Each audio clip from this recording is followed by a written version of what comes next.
Salut les bonsaïolos, on se retrouve pour une vidéo d'un rempotage d'un gros Yamadori de Sainte-Lucie. Ce Prunus Mahaleb a été prélevé le 15 janvier 2021. Le voici sur la photo donc avant prélèvement et sur cette photo là une fois mis dans son pot de culture. Le substrat utilisé pour sa reprise est composé de 70% de pumice, 30% de zéolite chabazite et une couche de fibre de coco en surface. Tu peux voir les différentes strates de la motte. La granulométrie varie du 7-14, donc du fond de pot jusqu'au pivot, puis en 3-6 mm jusqu'au nez-barri. Et pour finir, environ 3 cm de coco, de fibre de coco sur celui-ci pour y favoriser donc la pousse racinaire grâce à l'humidité de surface qui est conservée. C'est le premier rempotage pour cet arbre et c'est une étape importante pour sa future vie de bonsaï. On est le 18 février 2023. Cela fait maintenant 2 ans que cet arbre est cultivé et fertilisé. Il est vigoureux et prêt à encaisser les travaux. Un projet va être plus ou moins décidé sur son choix de face, de sélection de branches et son inclinaison. Sans oublier que son prochain pot de culture sera moins profond. L'objectif principal de cet atelier est donc la réduction des pivots. Comme tu peux le voir, le plus gros de la motte est réduite avec le crochet monogriffe, puis ensuite à la baguette en bois pour casser le moins de racines possible lors du démêlage. Une fois les pivots repérés, ils sont dépiotés pour inspecter la pousse racinaire située dessus. C'est ce qui déterminera jusqu'où il est possible de les sabrer. J'en profite pour retirer les vis que j'avais mis dans les pivots et qui m'ont permis de bien fixer l'arbre au pot pour sa reprise. Chose importante lors d'un atelier de ce type, qui dure assez longtemps, environ 2 heures pour celui-ci, c'est de maintenir le système racinaire humide pour éviter que certaines racines ne meurent. Donc brumisation régulière. Comme tu peux le voir, la quasi-totalité du substrat est retirée afin de pouvoir travailler le racinaire du mieux possible. Et bien sûr pouvoir repartir sur de bonnes bases car la prochaine intervention à ce niveau ne sera pas avant les 2 ans. Et les rempotages sont les seuls moments possibles pour y travailler dessus. Maintenant que la motte est bien démêlée, la longueur du racinaire est réduite, l'intervention sur les pivots va pouvoir commencer.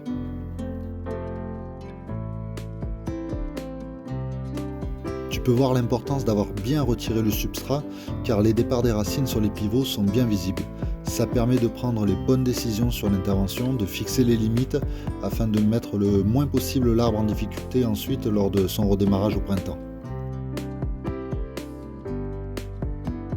Cet atelier a été réalisé lors d'un rendez-vous club. C'est très intéressant d'être dans un club, de pouvoir échanger sur les techniques, la vision des projets sur les arbres et avoir un coup de main sur des travaux de ce type aussi.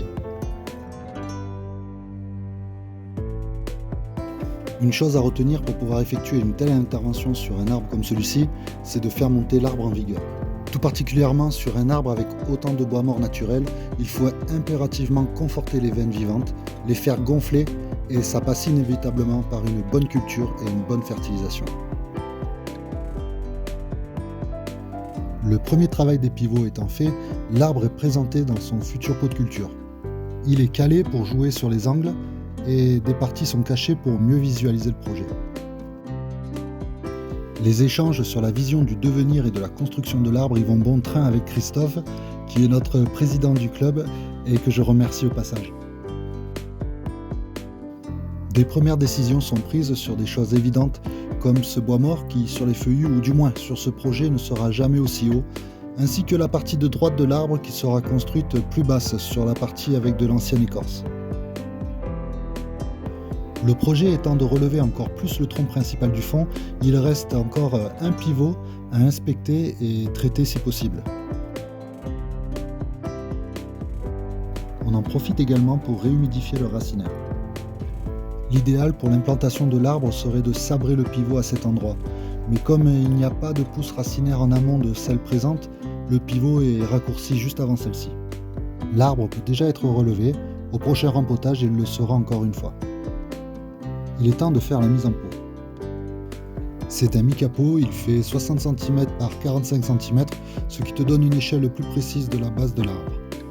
Je commence par mettre une couche de drainant de 3-4 cm en fond de pot, donc en granulométrie 7-14 mm, auquel j'ajoute une bonne poignée de charbon de bois.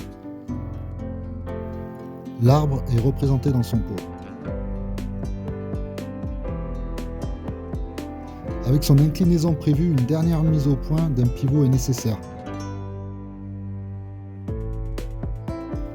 En l'inspectant, il est possible de revenir dessus car du racinaire est présent plus haut. Dernière opération à la scie sabre, on a gagné environ 4 cm.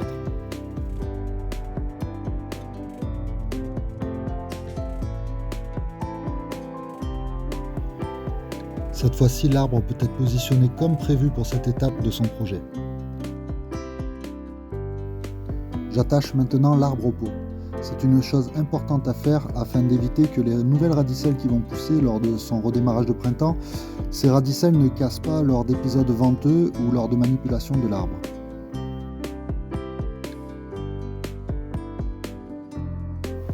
Une fois l'arbre solidement attaché, vient maintenant l'étape du remplissage.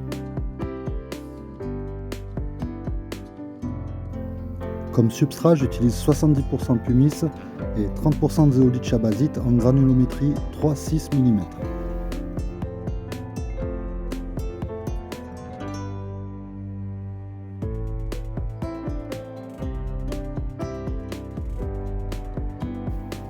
Il est important de bien tasser le substrat. Pour cela, rien de mieux qu'une baguette en bois. Elle te servira à faire pénétrer les grains de substrat entre les racines. L'objectif, c'est de supprimer toutes les poches d'air présentes dans la motte pour obtenir quelque chose de compact. Car s'il y a des poches d'air, le système racinaire de l'arbre les évitera et il n'y aura donc pas un enracinement optimal.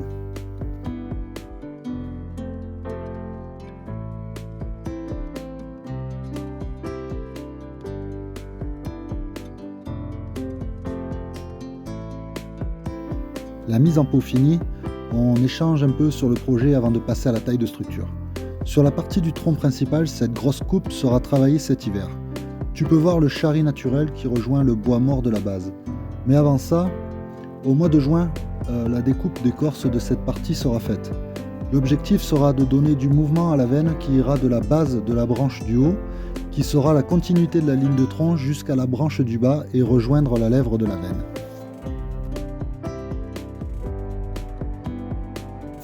Bon, il est temps de passer à la taille de structure.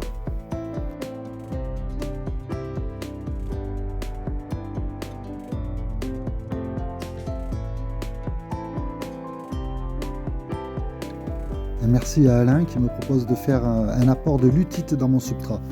Je ne connaissais pas, c'est un argile avec une très bonne capacité d'échange cationique, donc qui va aider à mieux fixer les éléments nutritifs dans le substrat, et qui en plus est riche en fer, ce qui est intéressant. Bon allez, on s'y remet parce qu'il reste encore du travail.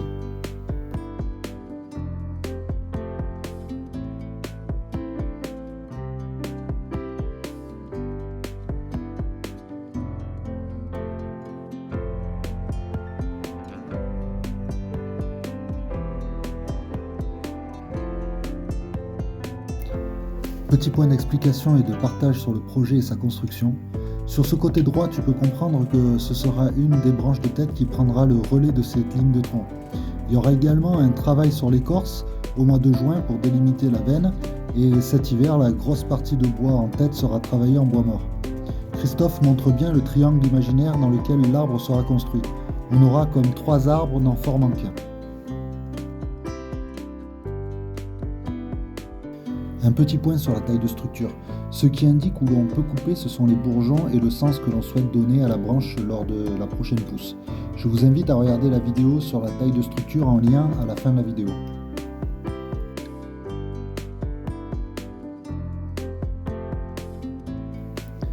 Un bienfait du travail de groupe en direct. J'avais dans l'idée de couper cette partie, mais Christophe a insisté pour la conserver. Au moins, on aura toujours le choix de la couper plus tard.